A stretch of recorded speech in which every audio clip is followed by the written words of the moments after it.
Creativity is at the heart of all scientific endeavor. But where does it come from? Can it be taught? And how should it be nurtured?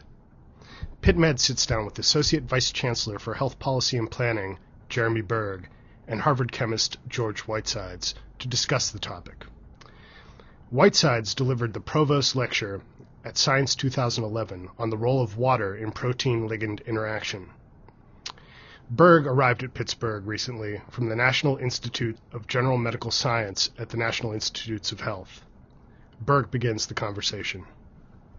One thing that we like to talk about is creativity and what leads to creativity. And one thing that I've always admired about your work is the breadth of fields where you've made creative contributions. So it's clearly not the sort of genius where somebody has one flash of insight that changes things, but something you've done over and over again and in a clearly intentional, systematic way. So I'd be interested in your strategies and what you think has led to your successes. I think there are two thoughtful, well-considered strategies in this that I would bring up. The first is simply laziness. So, one definition of creativity is doing something that other people don't do. And the nice thing about working in areas where other people haven't worked is you don't have to read the literature and you don't have to pay attention to it and you don't have to do it. You can do it according to your own pace. We have an idea for something new. We go to the literature and we see what's there. And if there's something there, we go do something else where it's just easier. I'm a big believer in the notion that one starts from something that you think is interesting and emotionally engaging, and ideally something that other people aren't doing. So if you have a problem that has the characteristic that you look around and you see evidence everywhere. You can pick problems in health, you can pick problems in the environment, you can pick problems in just phenomenology of nature, and start with something. Where does lightning come from? How do we actually increase the lifespan? What do you do to make pure water? Those are all interesting, good problems that people care about. And the idea of starting from something that's already in the literature strikes me as just an intrinsically bad idea, because if it's already in the literature, why are we wasting taxpayers' monies doing it? The thing about science that's so wonderful is that you don't have to be particularly smart to do good science. I mean, if you pick a good problem, nature does it for you. And the trick, I think, is much more the trick of picking a problem that you care about and society cares about and makes a difference than the problem of being exceptionally smart. There are other fields of science in which that's not true. You can't be a mathematician without being really, really a good mathematician. You can be a very good chemist or biologist without being breathtakingly smart.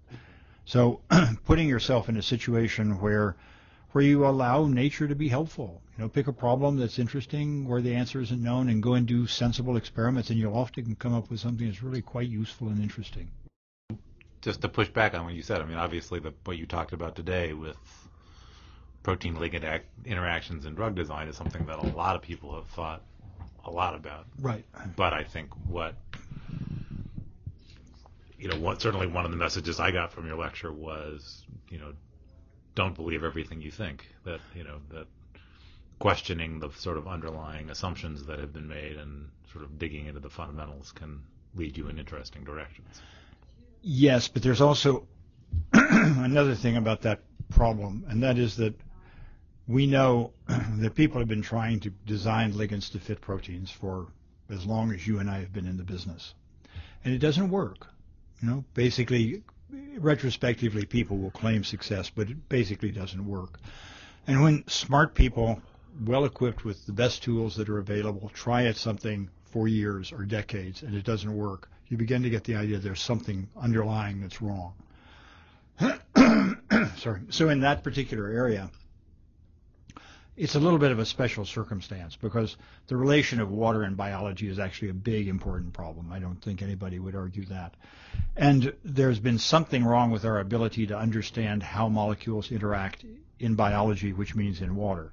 And we've tended, because we didn't know how to do it, to neglect the solvent part of it. You do that in much of chemistry, in fact. So we were, in the Kuhn sense, that is, nature of scientific revolutions, we were forced to look at water, not smart in looking at water. And Kuhn has a notion which is that, quote, revolutions, close quote, in science occur only in special circumstances, and those circumstances come from the fact that scientists are as lazy as anybody else. And if you can get stuff to work without doing any particular work, you do. And most scientists, in one or another sense, in this view, basically make sausage. They repeat work or extend work or do whatever they're doing, which is, it's fine. But every once in a while, the theory that's available and the importance of the problem is such that you find that the theory simply does not explain what's there. You can't get it to work. It won't work. And then somebody has to sit down and try to figure it out. And if you can figure it out, if it is figure-outable, and there is a new direction, then that becomes a revolution. And the classic example is quantum mechanics, where in 1900 physics was regarded as dead because Newton's laws explained mechanics, and the laws of Maxwell's equations basically explained electricity and magnetism. And the only problem was there was a little phenomenon called the ultraviolet catastrophe, where the distribution of power radiated by something didn't fit with what was predicted.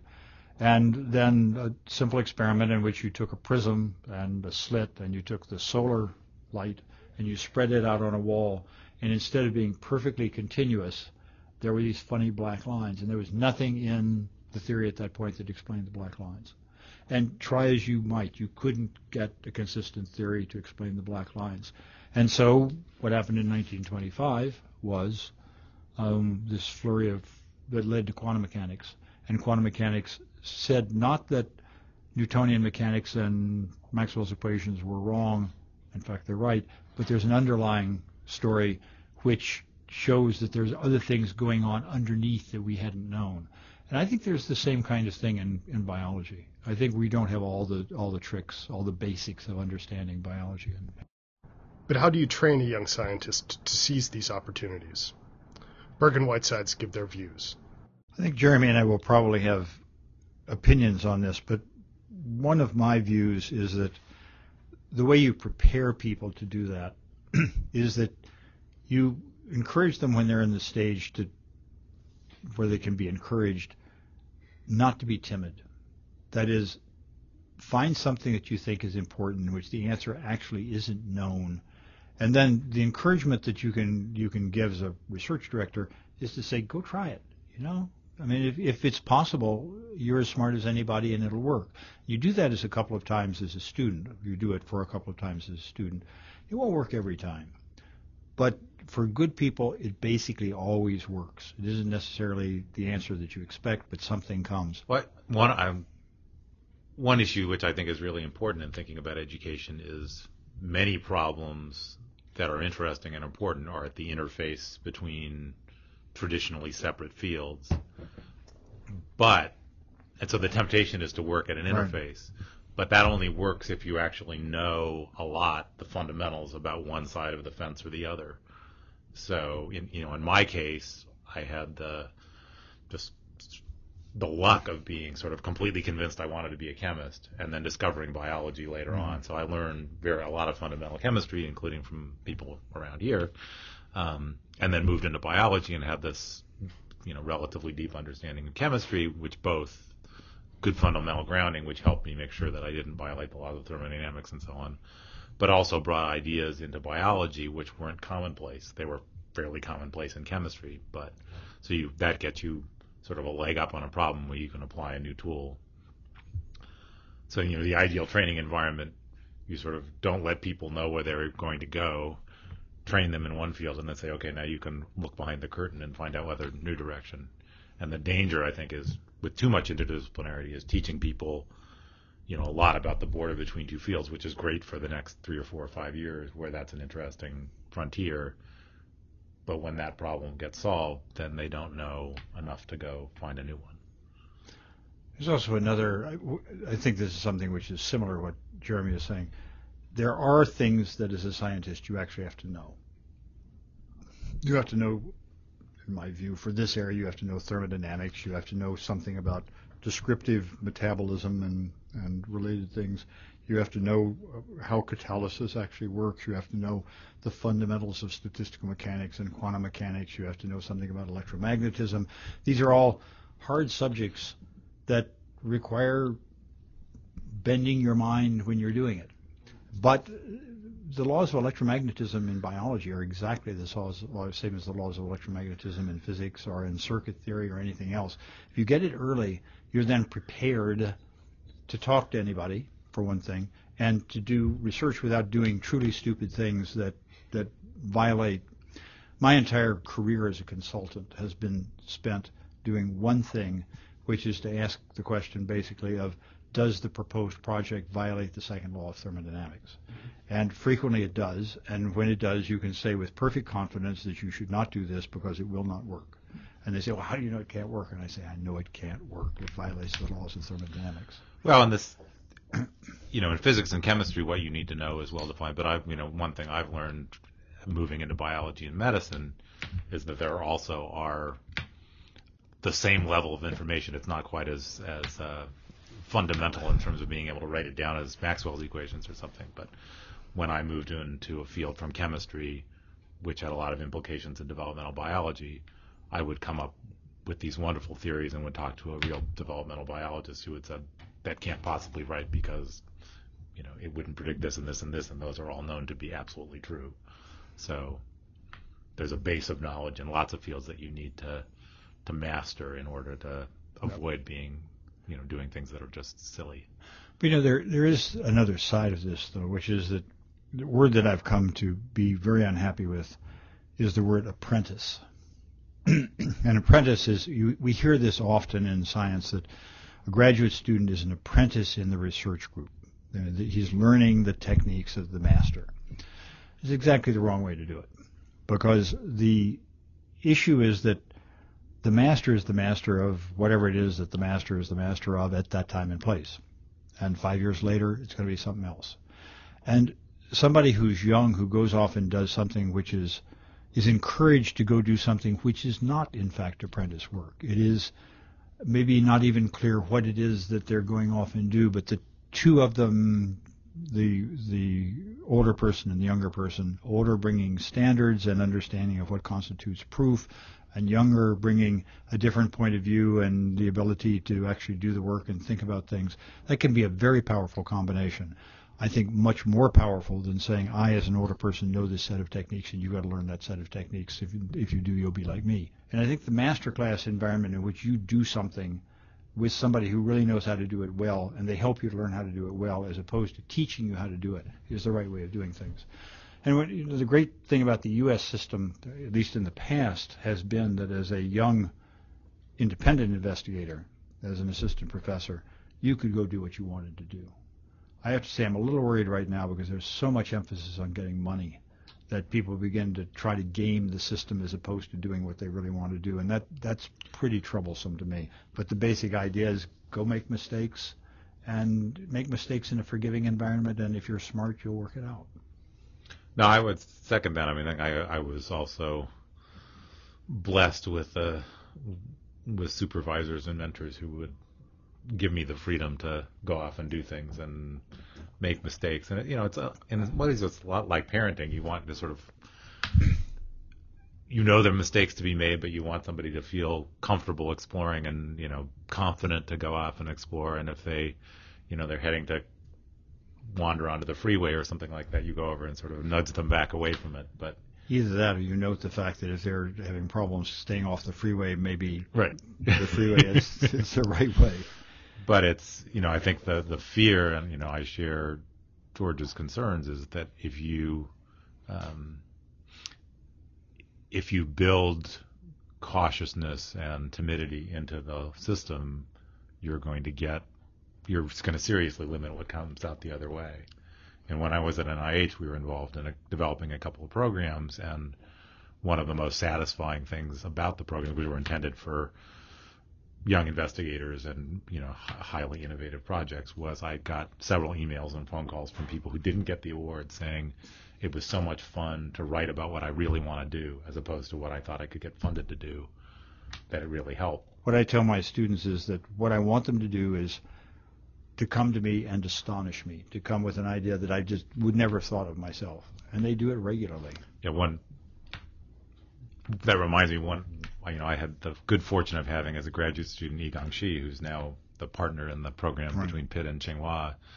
And he was the first student who, first off, he worked incredibly hard and was very creative, but I would make a suggestion about something sort of off the top of my head, thinking I had 3 or 4 days to edit it a little bit, and I would go back, and after 3 or 4 days, I would say, I don't really think that's a good idea. It's not going to work because of this or that or the other thing. And he would get out his notebook and saying, well, it's worked fine. And, it was like, oh, never mind then. Never mind. Right. So I learned to make sure I knew what he had done before I told him why it wouldn't work. Berg and Whitesides are both experienced investigators. We asked them how they've changed as mentors over their lengthy and productive careers. In my case, there's actually been a big change, because when I started, I was focused really on the science and the results. I mean, what you did was science and results. I have to say now, to me, science is almost less a scientific enterprise than it is a social enterprise, by which I mean that if you take smart younger people, you give them an environment in which they can do the best they can do, they will do science that's better than you will imagine. I mean, the science comes out fine, but is the focus on trying to define the exact problem, or is the focus on trying to define the environment in which smart people can learn? And I think it actually works better to do it the latter way. So if I had to it's been a shift from thinking about research as focused on the details of the scientific problem to being focused on creating an environment in which good people can work. When I started, the graduate students worked for me. What I tell them now is I work for them. And so part of the issue is to get people somehow into a track that leads them to the thing that they're really good at. Somebody who's going to be a superb development engineer is not often going to be a superb slash and burn innovator, and vice versa. And both are needed. Mm-hmm. So I don't know how to do that other than not to get too much in the way, because people will tend in a forgiving environment to find the thing that they get excited about. And when that happens, you see it. All of a sudden, somebody goes from being there in the morning and the afternoon to being there 24 hours a day and just, glowing in the dark with enthusiasm when they found the thing they want to do. We then wondered if the medical education system is set up to encourage this kind of creative thinking. Well, I think there are certainly lots of stresses. Certainly the biomedical research enterprise has grown dramatically over the last couple of decades, and in part because of the way the NIH budget has driven that and has grown in sort of fits and starts rather than a more steady stream. It's led to sort of disequilibrium in some ways. And one of the things that I think is a concern is that people get so focused on paying the bills and doing things that are likely to be funded rather than thinking about what they really, what's really going to make a difference, things that really get them excited, things that are really going to make a difference to science and health. When I started as an academic, I did so because I was motivated by curiosity. I liked following my nose. Arguably, if you want to solve big problems, you should go straight to industry. But I liked following my nose because I was curious about things. And I really never had to think very much about money. It was just there. You went off and did stuff. And now there's this interplay between, particularly in the biological areas, between diseases that are I don't know how you put this. Fashionable is not the right word, but There are diseases that everyone worries about, and there are diseases that are arguably as important or more important that people don't worry about nearly as much. Now, why is that? And it's a funny populism of advocacy and things of this kind. And you mix that up with a peer review system, which has become very democratic. Inventive science is intrinsically a elitist activity. Very smart people make the inventions, which lots of people then develop. And when, in fact, the people who are the developers take over the system, then they will generally not be very sympathetic about the people who are going off doing something that's rather different.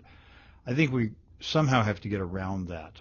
And, we're an adaptive country, but in many ways, for example, I think to take a particular case, I think the movement toward cost-effective medicine may in fact be led by groups like the Gates Foundation, thinking about third world stuff, as much as by the federal government thinking about cancer.